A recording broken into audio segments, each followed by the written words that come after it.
Shri Gurubhyo Namaha Harihi Om. Namaste to one and all. My name is Eshanj Joshi, and I'm grateful to the Bharatiya Jnana Parampara International Conference that's being held in Udupi for giving me the opportunity to talk about some of the topics that I've researched over the past few weeks. The study that I've conducted is called The Architecture of Inquiry, a comparative study on foundational logic in Vedantic tradition and contemporary reasoning. I've observed this study through the lens of Vedic preaching, the Bhagavad Gita, Dasa sahitya, and added aspects of the Guru Shishya Parampara. Before we can actually delve into the main topic itself,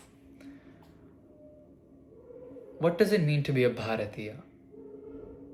To be a Bharatiya transcends mere geographic belonging. It is to realize that vidya dadati vinayam, knowledge bestows humility. The more one claims to know, the less one knows fully. And this shows that we have to be humble to all our actions, especially in acquiring knowledge through Vedantic tradition or other modes of learning. In the Indian tradition, learning is never severed from character, and inquiry is never separated from humility. Our forebears, spiritual teachers, scholars, acharyas, emphasize the importance of societal enlightenment and truth through disciplined routines, contemplation, and inner growth. The acharyas were the foundational fathers of what we have today. Through their commentaries, their works, stotras, and other bhashyas, they've given us an equipable and accessible way of understanding the truth which was presented in the Vedas.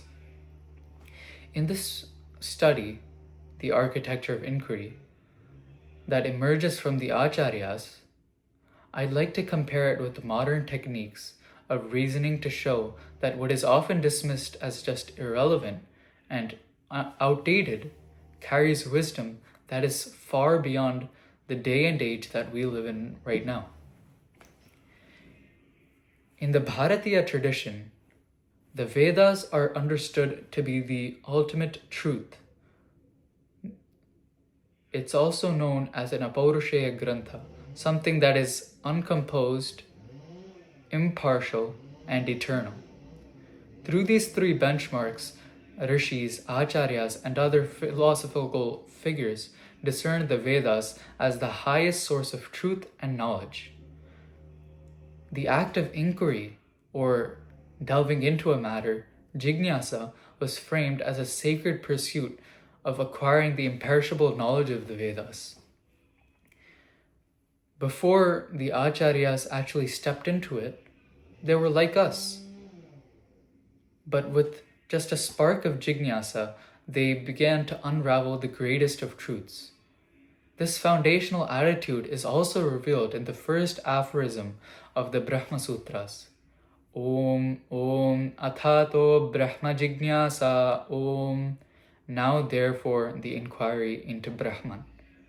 Through this commandment, Sri Vedavyasa instructs everyone to harness a connection between themselves, the Vedas, and the Supreme. He instructs us to decode the messages that are hidden in the Vedas to understand the true purport of Shastra and the Supreme. It is only through the Vedas that we get a grasp of the metaphysical aspects of moksha, liberation, God, and our connection with Him. The Bhagavad Gita, another artifact of timeless intelligence and knowledge, gives us the same message. Shri Krishna says, Pariprashnena sevaya, instructing that you can learn through going through a guru or self-studying. And you should always harness this connection with the jignasa so you can be uplifted.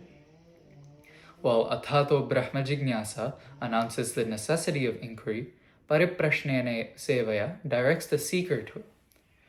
The Guhya Jnana, or the Jnana that was hidden from all the world, of this great lineage has to be secluded, because if it falls into the wrong hands, it could really disrupt the sanctity and prevent the spread of the actual truth. The oral tradition that our acharyas and rishis were so grounded in was so perfect, because if the guru taught to the shishya, and that was conceived through oral tradition, and the shishya had to memorize that, and when it was time for him to pass down the next to the next lineage of the generations, the shishya was well equipped because of that oral tradition. And that's why our Sanatana Dharma is so unshakable, because we have such great truths, and we have an even better way of providing it to the next generation. Let's talk about the acharyas.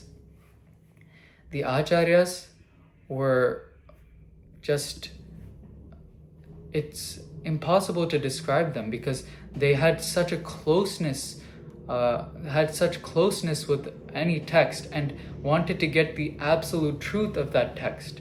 And through that, the acharyas balanced their teachings with evidence from the Shruti Prasthana Granthas, such as the Vedas, and Tarka, logic, and ensuring that these interpretations were doctrinally correct, but also compelling for others to crack. Their works exemplify the rare blend between devotional sensitivity for others and philosophical rigor to emulate the exact Vedas themselves. The acharyas didn't create anything new. They just took what was from the Vedas and broke it down for the simple human mind to observe and ponder upon. Let's take a quick example of it. In Madhvacharya's Gita Bhashya, his Mangalacharana shloka, or first shloka, says, Devam Narayanam Natva Sarvadosha Vivarjitam Paripurnam Gurunshchapi Gitartham Vakshyami Leshataha. Bowing down to Narayana, the flawless and complete one, and to my teachers, Sri Vedavyasa in this case, I shall explain the meaning of the Gita.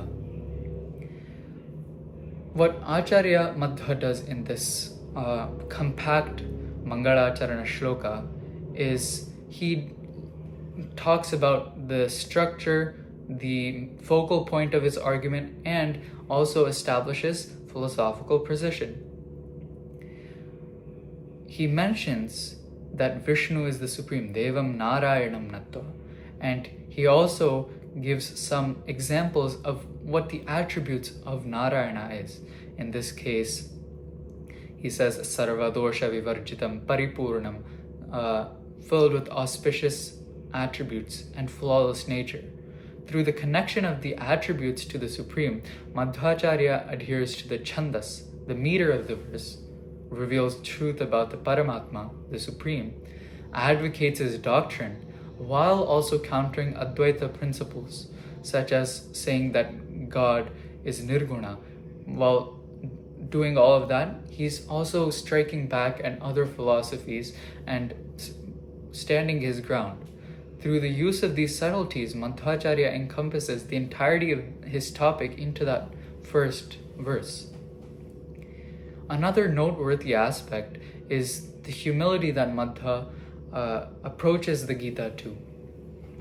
He understands the Gita as the highest order text among everything, because it encompasses the Vedas, Upanishads, Brahma Sutras, and many other philosophical works. And that's why he shows a bit of humility in his work, in his first shloka. He also prostrates before Sri Vedavyasa to show that he respects his guru, and without him, nothing would be possible. Through this very basic yet formulaic approach, Madhvacharya provides clarity and ethical grounding for what is yet to come in his Bhashya. Other uses that acharyas employed were nyaya, vyakarana, and tarkashastra. And through this, Madhvacharya especially used Nyaya Shastra a lot. He talked about many pramanas, 3 that I'm going to discuss: Shabda, Pratyaksha, and Anumana Pramana. Shabda being the direct quote from the Vedas. Madhvacharya insisted that everything that a philosophy had to offer had to be from the Vedas. It had to affirm the truth of the Vedas. Therefore, Shabda Pramana, according to Madhvacharya, was ranked the highest use of evidence. Next was Pratyaksha Pramana, visual observance. While rejecting the claim of falsifying creation, Adi Shankaracharya said, Brahma Satyam Jagan Mithyam Jivo Brahma Ivanaparaha, saying Jagat Mithyam, which showed that the world was illusory. Madhvacharya, in response to that claim, wanted to show that the world is absolutely real. And through this, he goes through the path of Pratyaksha Pramana.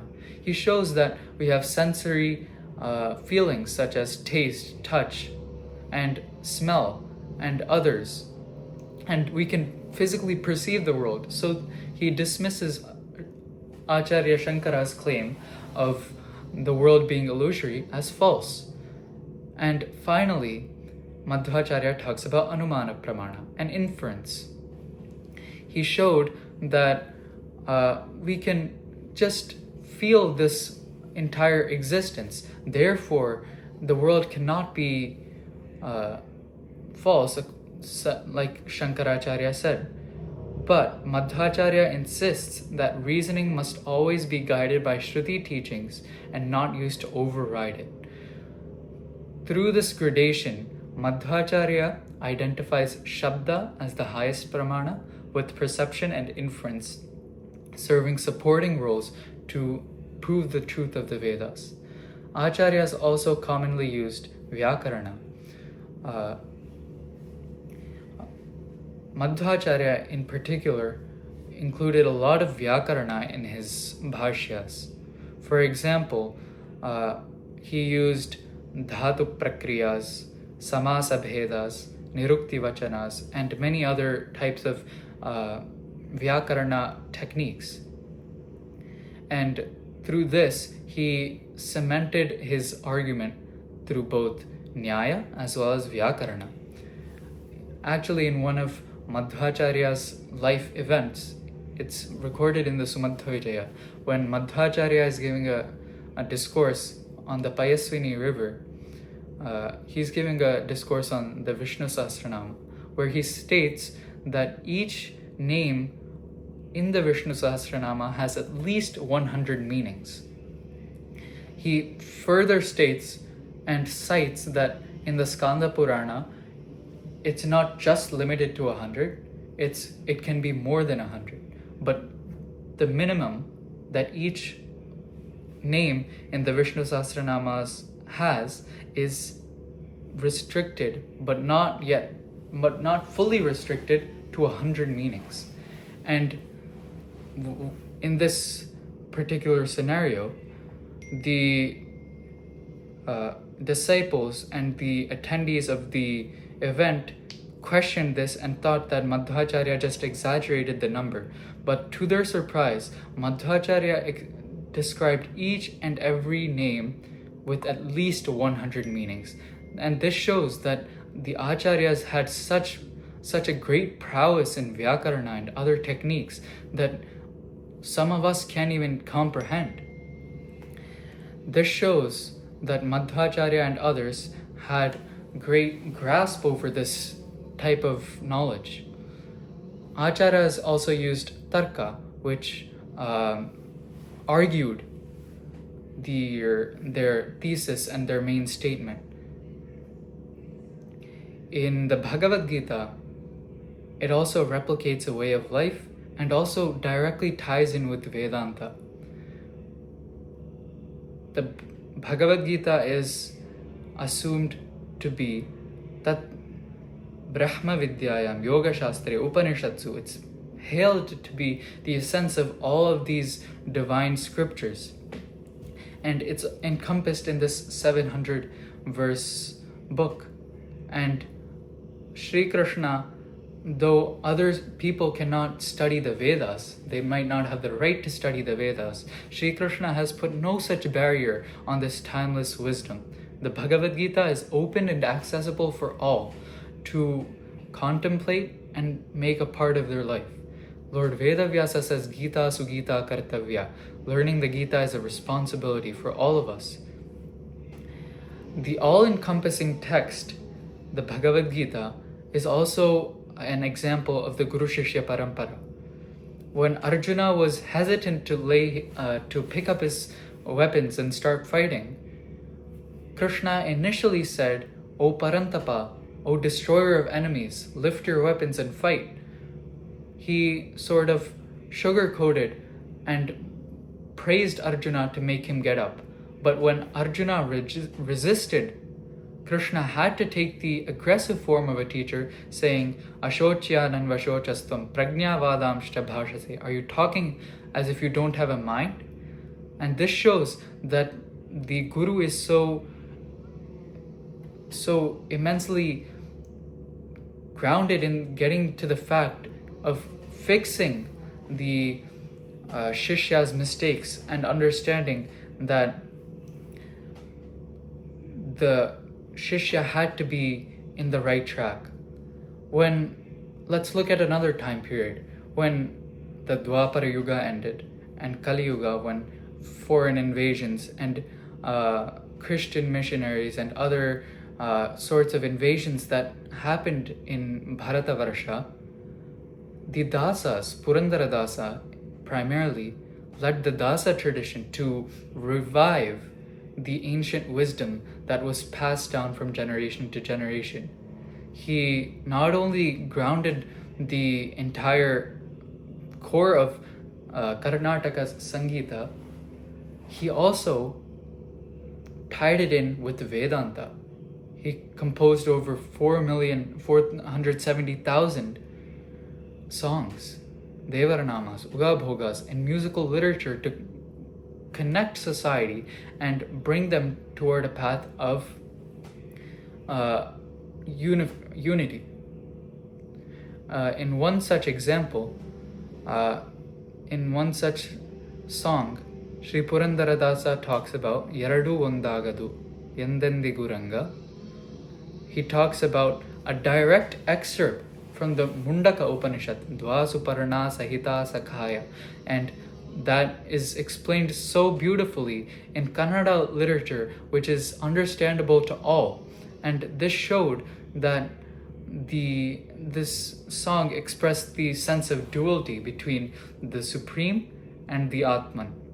And this showed that Vyasa Sahitya and Dasa Sahitya are ultimately expressing the same type of thoughts and same type of message. This showed that even though in a time of decay of religion and philosophical interest, the Dasas imbibed Kannada literature with playful tunes to ignite the people and rekindle this flame of Vedanta tradition and thought. And now if we compare it to